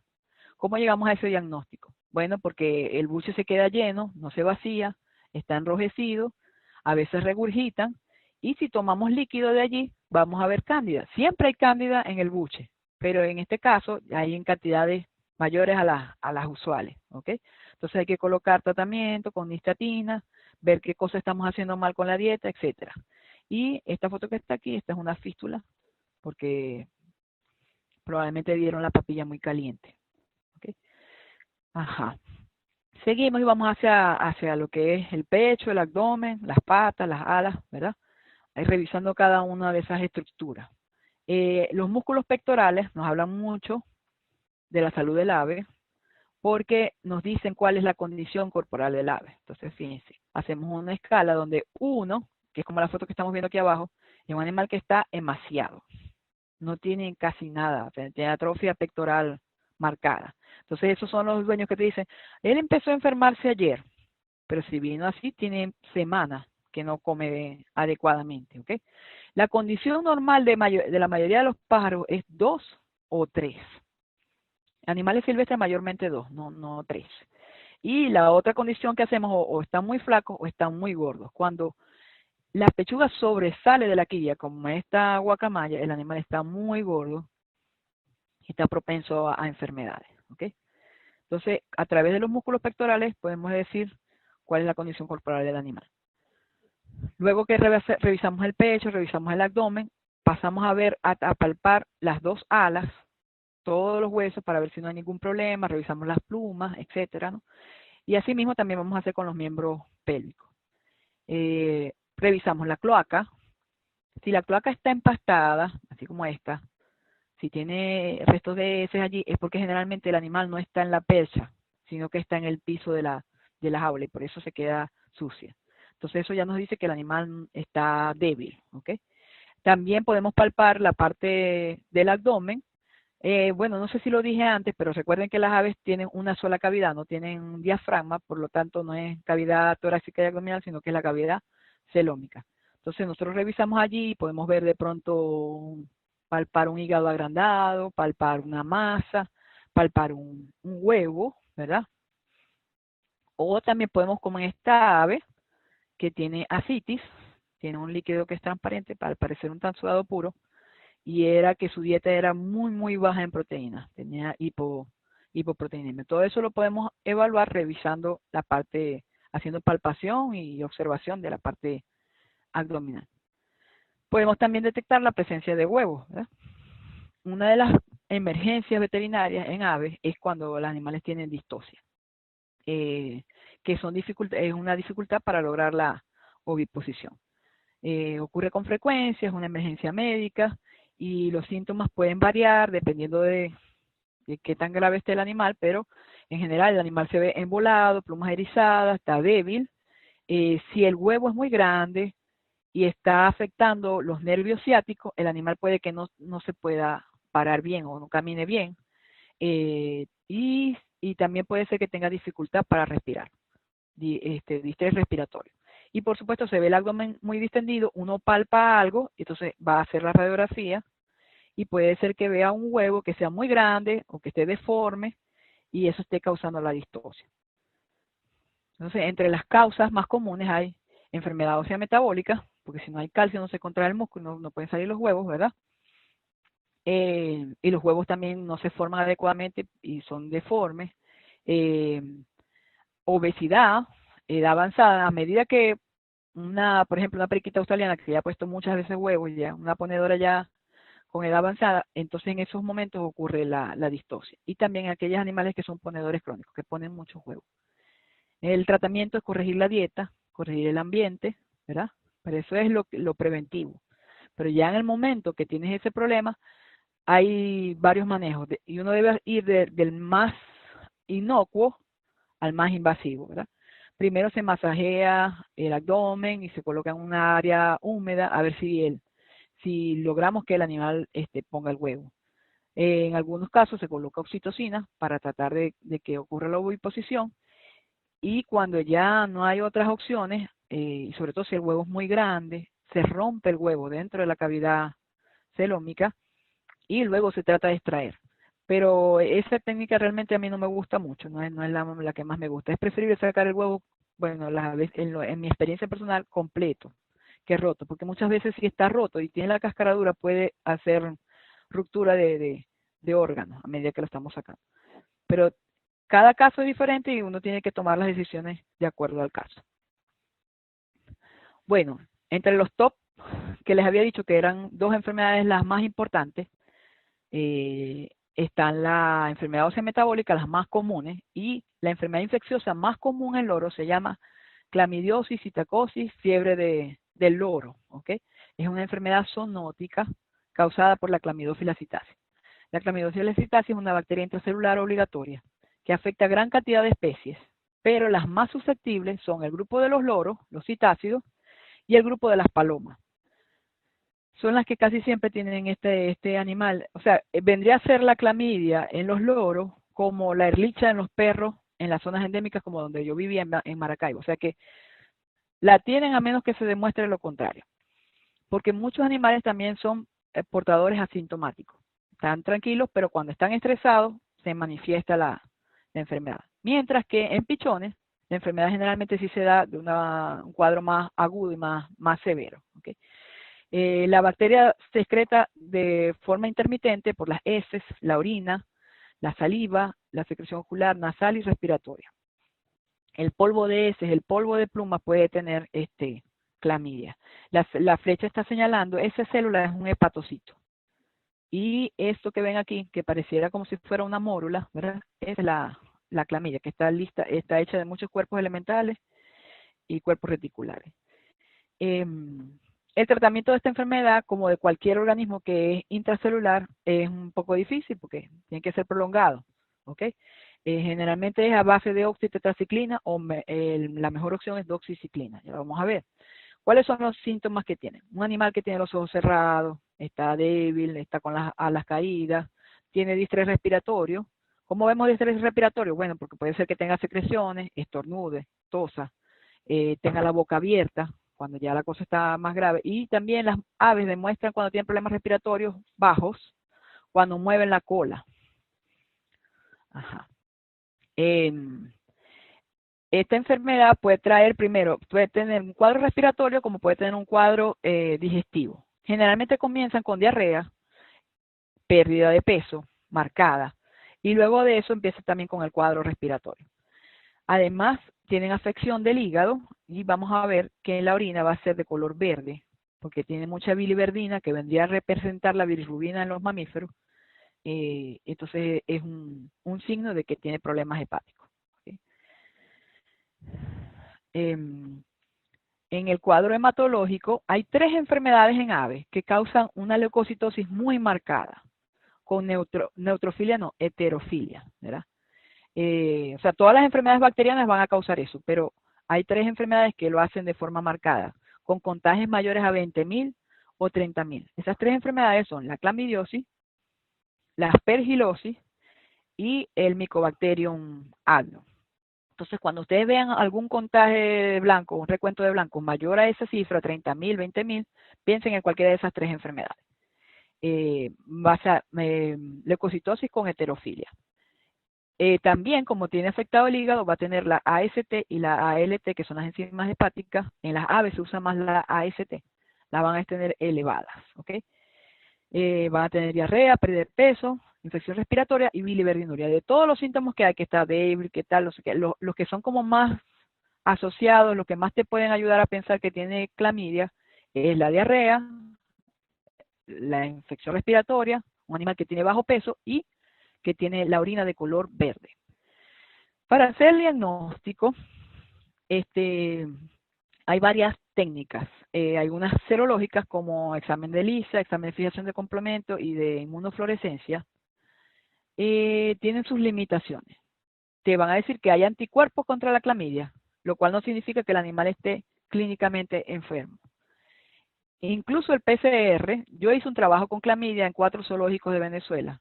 Evaluamos a 120 aves aproximadamente, y de ellas como el 70-80% salió positivo a anticuerpos, pero ninguna de las aves tenía signos, ¿ok? Todos eran que habían estado en contacto o que eran portadores asintomáticos. Entonces, medir anticuerpos no te dice que el animal está enfermo. Ahora, si tiene anticuerpos positivos y además tiene síntomas de la enfermedad, pues te orienta.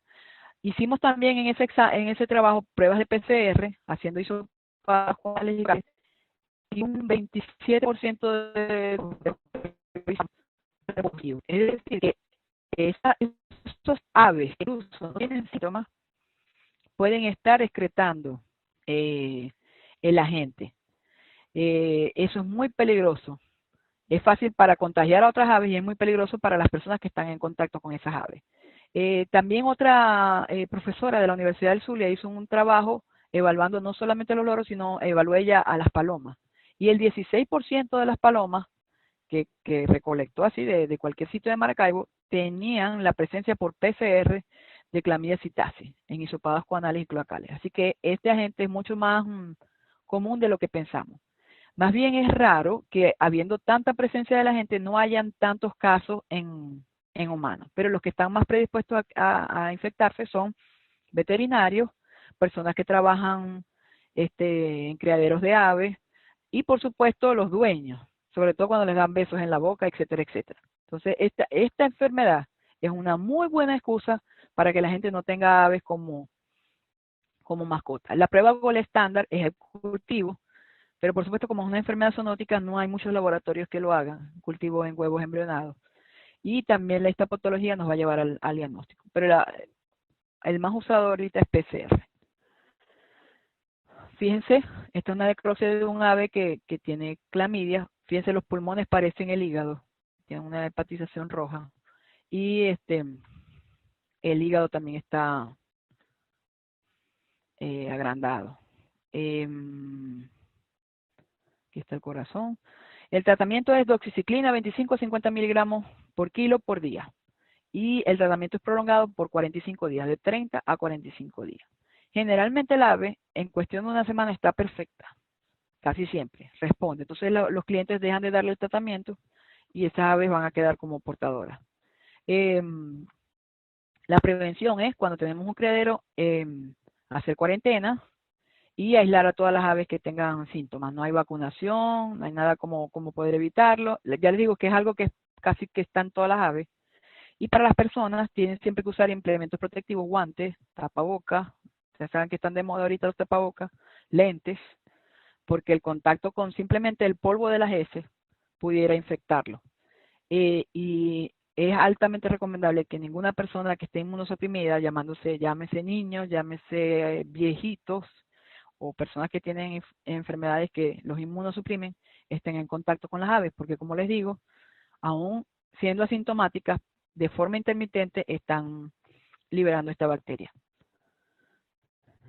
Estas fotos que generalmente a la gente le gustan, ay, qué linda la plaza con las palomas y los niños y los viejitos alimentando a las palomas, a mí ya no me parecen lindas, porque ya sé lo que puede haber detrás de eso. Entonces no les recomiendo las plazas con muchas palomas. Las palomas transmiten más de 10 enfermedades, entre ellas clamidia, pero criptococos, histoplasma, un montón de enfermedades, muchos hongos. Y ya para terminar, nos faltan las enfermedades virales. ¿Qué tenemos que decir de ellas? Bueno, a las aves le da, ya hablamos de una enfermedad viral, que es la viruela, ¿verdad? El Newcastle también le da a todas las aves, y saben que casi siempre es mortal. Pero con respecto a los citácidos, hay 4 virus que nos preocupan. En Venezuela yo solamente tuve la oportunidad de ver poliomavirus. Pero el diagnóstico de todos los virus en Venezuela, en aquel tiempo, yo creo que ahorita más todavía, es muy limitado. Entonces no podemos llegar al diagnóstico preciso, pero tienen síntomas de la enfermedad. Son 4 virus que todos son muy contagiosos y todos son mortales. La mayoría no tienen vacuna, los que tienen vacuna no tienen un efecto controversial, por lo cual el consejo es que todos los que tengan criaderos o que tengan mascotas, pues cuando llegue un animal nuevo, sea chequeado y se tenga en cuarentena para evitar que se introduzcan, porque una vez que están adentro ya no es mucho lo que se puede hacer. Entonces vamos a empezar con la enfermedad del pico y las plumas. Es una enfermedad causada por un circovirus. Tiene alta mortalidad y alta morbilidad. Hay otro tipo de circovirus que solamente afecta a un tipo de ave que se llama loris, que no es tan letal. Algunas de esas aves sí se recuperan, pero las del circovirus 1, el clásico, la mayoría mueren. ¿Qué hace este virus? Hace que el plumaje de las aves sea anormal. Entonces, los animales quedan sin pluma y las plumas que tienen son distróficas, son anormales, no tienen la conformación normal. Los inmunosuprimen y finalmente terminan muriendo por infecciones oportunistas. Afectan a los loros del viejo mundo, a todas las aves, pero más a los loros del viejo mundo, animales jóvenes, y esta enfermedad es muy común en cacatúas. Entonces vamos a identificarla porque en la sintomatología vemos que no tienen plumas y que las plumas que tienen son anormales y mayormente ocurre en pichones. El contacto es cuando tienen contacto con plumas, heces, secreciones, es muy contagioso y permanece estable en el ambiente. Así que eso es un problema. Entonces, signos: pérdida y distrofia de las plumas, defectos en el pico, inmunosupresión y muerte. ¿Cómo hacemos el diagnóstico? Podemos hacer pruebas de PCR de la pluma o de la piel. Podemos ver en histopatología, las flechas señalan unos cuerpos de inclusión basofílicos que se presentan en piel y en plumas, típicos de este virus. Y la prevención es, una vez que se haya detectado el animal, hay que aislarlo. La desinfección de todas las áreas, saber que no hay una vacuna, y el tratamiento para esas aves de soporte, pero sabemos que probablemente poco a poco le va a causar la muerte. Y que hay que separarla de otras aves porque es muy contagioso. Ese es el virus del pico y las plumas. Tenemos otro virus también altamente letal, que es el encargado de producir la enfermedad del proventrículo. más que todo en las guacamayas, pero puede afectar a todas las aves. Es causada por un bornavirus, es fatal, y este virus lo que hace es producir una inflamación, una afección del sistema nervioso autónomo, tanto del tracto gastrointestinal superior como del tejido nervioso periférico y central, y también cardíaco. ¿Qué es lo que va a producir? Que el intestino y el estómago no funcionen adecuadamente, no se puede hacer la digestión. Por eso, las aves van a excretar en sus heces muchos restos de alimento, y va a haber dilatación de varias partes del digestivo, entre ellos el buche y sobre todo el proventrículo o el estómago glandular. Entonces, fíjense, se hacen radiografías cuando uno tiene sospechas de este virus, se hace radiografías, se hacen estudios de contraste, y esto que se está señalando de la flecha es el proventrículo, que está lleno, dilatado, y está lleno de material alimenticio. Los signos son regurgitación, vómito, pierden peso porque no pueden digerir los alimentos, hay dilatación del proventrículo y el buche, del proventrículo, y también pueden causar problemas neurológicos como ataxia, tremores y convulsiones. El diagnóstico se hace por histopatología. Van a observar que hay una ganglioneuritis linfoplasmocitaria. Ha afectado los ganglios nerviosos de toda la parte digestiva. Y cuando se hace la necropsia se va a ver que está dilatado mayormente el proventrículo, pero todo el tracto gastrointestinal. Animales muy flacos, en mala condición. Fatal, completamente fatal. Otra enfermedad altamente letal para las aves es el herpes virus, que causa la enfermedad de Pacheco. Afecta a todas las edades. Es más común en grupos de aves, o sea, en aviarios. Y más que toda esta enfermedad va a causar problemas hepáticos. Las aves que sobreviven son aves que son portadoras. Es muy contagioso y tiene que aislarse a todos los animales que hayan padecido la enfermedad. Y logran sobrevivir. Entonces, cuando ustedes vean muerte súbita de un animal sin síntomas, piensen en esta enfermedad. Va a causar diarrea, biliverdinuria. Fíjense, este es lo que les decía en la clamidia. O sea que ya tienen dos enfermedades que causan biliverdinuria. La enfermedad de Pacheco y la clamidia. ¿Por qué? Porque producen problemas hepáticos. Hay hepatomegalia, esplenomegalia, nefromegalia, hepatitis necrótica. Y también va a presentar signos oculares y respiratorios. ¿Okay? El diagnóstico también se hace por PCR con hisopados de coana y de cloaca. Y también se pueden ver cuerpos de inclusión. Este es un hepatocito que está lleno de cuerpos de inclusión. La prevención es aislar a los animales que estén positivos, y hacer cuarentena, hacer pruebas antes de meter animales nuevos, porque ya saben que una vez que el virus haya entrado, pues es difícil. Y este es el único virus que yo tuve algún caso en Venezuela, porque ninguna de estas enfermedades generalmente se reporta en Venezuela. Y si ya están, no hay cómo diagnosticarlas, más que con la histopatología.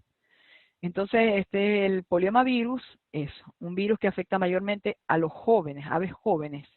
Los adultos la padecen también, pero generalmente son portadores asintomáticos. Pero los jóvenes sí desarrollan la forma aguda. Se puede transmitir por contacto con plumas, heces, aerosol. Y cuando los padres están alimentando, ustedes saben que las aves le dan la leche del buche y le alimentan directamente la boca a sus pichones. Bueno, en ese momento se puede hacer. Incluso se dice también que hay transmisión vertical por el huevo. Entonces, ¿cuáles son las características de esta enfermedad? Hay diarrea, abdomen distendido, regurgitación y vómito, pero lo que el signo que hace que sea diferente es que se ven hemorragias debajo de la piel y se ven bestias, ¿ves? Como está aquí en el corazón. Y también en las anteriores se ve que había aquí como una equimosis y tenía hemorragias en varias partes del cuerpo. Puede haber también tremores y parálisis. El diagnóstico igual se hace con PCR, con hisopados cloacales o PCR en sangre, pero eso sí tiene que ser cuando los animales están en estado agudo. Si los animales están inaparentes o asintomáticos, el PCR no funciona. También se pueden ver cuerpos de inclusión intranuclear en el hígado, riñón, vaso, corazón y los folículos de las plumas.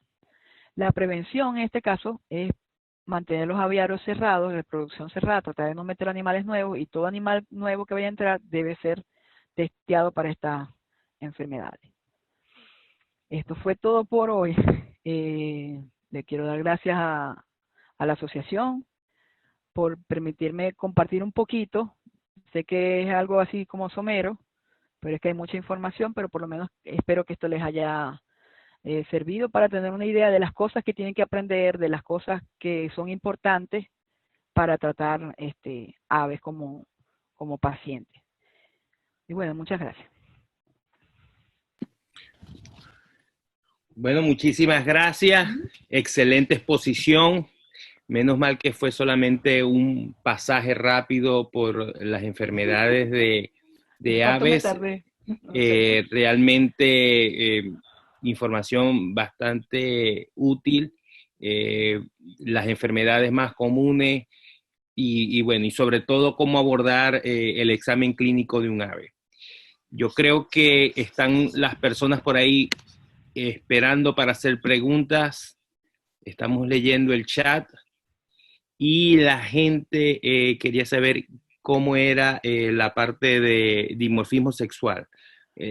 Cómo diferenciar ese dimorfismo en las especies que tienen esa particularidad. Sí, son más que todo en las especies exóticas. Las especies de América no tienen dimorfismo sexual. Uno no puede saber cómo una guacamaya es macho o hembra, no importa si es más grande o más pequeña, o sea, no. Tiene que hacer una prueba de ADN o se puede hacer una endoscopía para ver si tiene ovarios o testículos, pero es una forma muy invasiva y ahora siempre se practica la prueba de ADN. Pero en algunas especies exóticas, como en los periquitos australianos, uno puede saber cuando ya son adultos, porque cuando son pichones no se ve bien el color de la cera. A medida que ya están adultos, los machos van a tener una cera azul y las hembras van a tener una cera como de color rosadito o marroncito. Eso no es tan así en los periquitos australianos que son amarillos o blancos. No es igual. Y en el caso de la foto era un loro eclectus, donde el rojo es hembra y el verde es macho. Lo aprendí leyendo la información, porque realmente nunca he tenido contacto con ese tipo de aves. Pero la mayoría de los citácidos no tiene dimorfismo sexual. Ana Nieves pregunta con respecto a las horas de sueño. ¿Se debe tapar las jaulas con alguna toalla o simple y llanamente se apaga la luz? Bueno. Y específicamente en el enriquecimiento ambiental como tratamiento para el autopicaje, ¿a qué se refiere? Sí, el enriquecimiento ambiental es una técnica para que los animales que están en cautiverio, que normalmente deberían estar haciendo sus actividades de buscar alimento, de reproducirse, etcétera, cuando están en cautiverio no tienen nada que hacer. Entonces, en zoológico y también las aves que son mascotas, se busca que tengan algún tipo de actividad. Se le ponen juguetes, por ejemplo, si el ave normalmente le gusta romper cosas, entonces se le da cosas para que las rompa. Siempre que el juguete o lo que se le va a colocar no sea algo que le pueda causar un problema de salud. Por ejemplo, hay muchas aves que les gusta rasgar, entonces se colocan la concha de los cocos, ese es un ejemplo, y ellas la deshilachan, o se coloca una palma y deshilachan la palma, o hay juguetes específicos para loro, pero siempre que tienen autopicaje es muy importante ponerlos a hacer algo, ponerlos en actividad. Si esa pudiera ser una de las causas. Y en cuanto a que duerman bien, si un ave debe dormir de 10 a 12 horas, cada ave es diferente, hay unas que son nocturnas, otras que son diurnas, pero estamos hablando de los loros, generalmente como 10 horas, es bueno colocarle algo para que ya esté oscuro, cuando oscurece, puede colocarle un trapito, y también por la parte de la termorregulación, pero tampoco, si está en una parte muy caliente, no algo que los pueda sofocar. Pregunta Carelis, ¿se observa con frecuencia clamidiosis en Estados Unidos? Y hay otra pregunta de Carlos Andrea, ¿se puede infectar de clamidia si no tiene contacto con otra ave? Ajá, primero en Estados Unidos realmente no lo sé, porque no tengo experiencia aquí, pero hay muchísimos trabajos en Europa de clamidiosis, donde hay incluso ya ellos en las ciudades conocen cómo varía la excreción de clamidia en las palomas de acuerdo a la temporada. Hay muchos problemas y hay lo que he leído de personas muertas con causas de, o sea, con unos cuadros neumónicos bien fuertes, es en Europa. Pero aquí también está reportada, sí, aquí también hay. Es que es una enfermedad que está en todas partes del mundo. Eh, Siempre se necesita un contacto, y no cualquier contacto, sino un contacto cercano eh, con el ave que está infectada. Eso es lo que lo dice la literatura, que es raro que siendo que hay tanta excreción, no hayan tantos casos zoonóticos, pero como los signos son como si fuera una gripe fuerte, y generalmente los médicos no van a pensar en citacosis, entonces no, a veces por eso se llegan a cuadros más crónicos. Por eso es muy importante usar guantes, usar tapabocas. Entonces los clientes te ven como algo raro porque ellos le dan besos y lo abrazan y duermen con ellos y uno usa tapabocas y guantes, pero parte también de todo veterinario educar al dueño sobre los riesgos que implica tener animales silvestres, tanto para los animales silvestres como para las personas que están cercanas a ellos. Clamidia no es la única zoonosis, o sea, hay salmonelosis, mycobacterium, hay muchas enfermedades que pueden ser transmitidas al humano. Tenemos dos preguntas más, para ver, tres preguntas más. Como parte del entrenamiento, dice, aparece algo sobre patos, esa es la primera. También dice la doctora Albert que ha encontrado mucha información sobre clamidia y sobre Pacheco, que debe ser importante aquí en los Estados Unidos. Y el doctor Zamora pregunta que si se utiliza la muda forzada para problemas de pluma, sí, o solo se usa para aumentar la postura cuando hablamos de reproductoras, me imagino que en avicultura. La verdad que de avicultura no sé mucho, pero si una pluma está rota, lo mejor es sacarla. Y si está sangrando, hay que sacarla. Pero incluso cuando uno quiere que el animal se vuelva a llenar de plumas, porque tiene todas las plumas rotas, por ejemplo, una vez llegó al zoológico un águila pescadora, un osprey, que pasó por un, ¿cómo decir? ¿Cómo se llama? Donde sale humo. Bueno, pasó por una chimenea y se quemó todas las plumas. Entonces, lo lógico para que esa muda sea rápida es hacer la muda forzada. Pero como les digo, es algo bien doloroso y hay que hacerlo con anestesia y con analgésico. Pero sí, mientras que no se quiten las plumas va a tardar más pues, en que recupere su plumaje. La pregunta de la clamidia, les voy a decir, en el examen seguro van a preguntar clamidia. Si va a haber una pregunta de aves, va a ser clamidia. Porque hay muchas preguntas de clamidia en el VetPrev y en el SUCU. Y esa es la enfermedad más común y más importante en aves. Así que seguro van a preguntar clamidia como enfermedad ósea metabólica, igual que en las iguanas. O sea, es una enfermedad importante y como es una zoonosis, pues le dan más importancia. Había otra pregunta, pero no me acuerdo. No me acuerdo. ¿Las enfermedades genéticas son comunes? Yo no he tenido experiencia con muchas enfermedades genéticas. La verdad que no. La verdad que no. La mayoría de las enfermedades de los animales silvestres que no están en su medio, son nutricionales y de manejo. Esas son las primeras. Uno no empieza a pensar que es virus del Nilo, que una enfermedad así extraña, no. Es porque no está comiendo lo que debe comer o no está en el ambiente que debe estar. Esas son las enfermedades más comunes. Y las otras son traumáticas, que no las mencioné aquí, porque es que eran mucho y tenía que, bueno, traté de resumir, pero no me salió muy bien. Pero es muy común animales fracturados porque chocaron, cuando están en vida, cuando están en la casa, si no los quieren tener en jaulas porque les parece mal estar en jaulas, pues cuando están libres también tienen más acceso a comerse cosas que no se deben comer, a electrocutarse, a pegarse contra ventiladores. Entonces, muchas de las patologías que se presentan son traumáticas. Parasitarias de vez en cuando también. No puse fotos ahí, pero cuando vienen de vida silvestre también es muy común que las guacamayas, los loros puedan traer nuche, que es una larva, como la cuterebra, una larva grande, pues, de una mosca.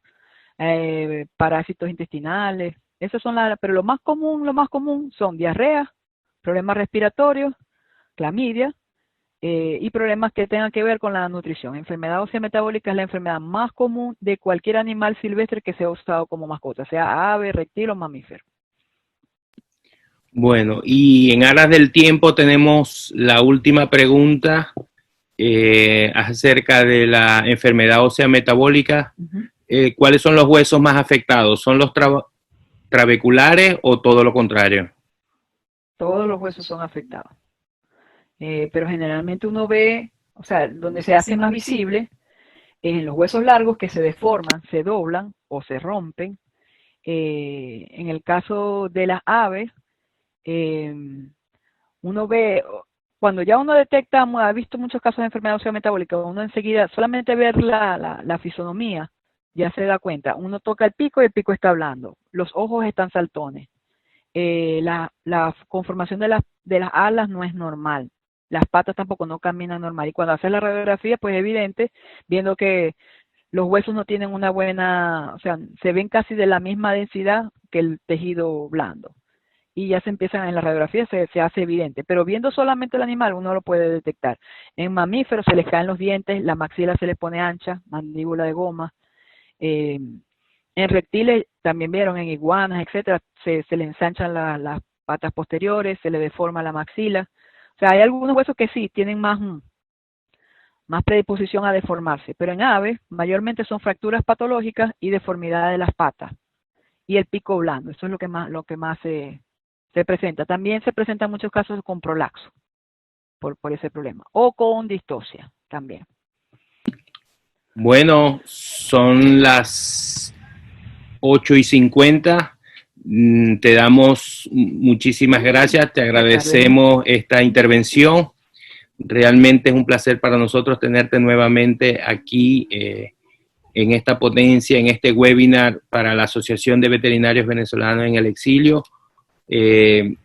La gente está muy contenta, los comentarios son bastante halagadores y bueno, muchísimas gracias de parte de la Junta Directiva y de todos tus colegas venezolanos y los no venezolanos también. Mucha suerte y mucho trabajo.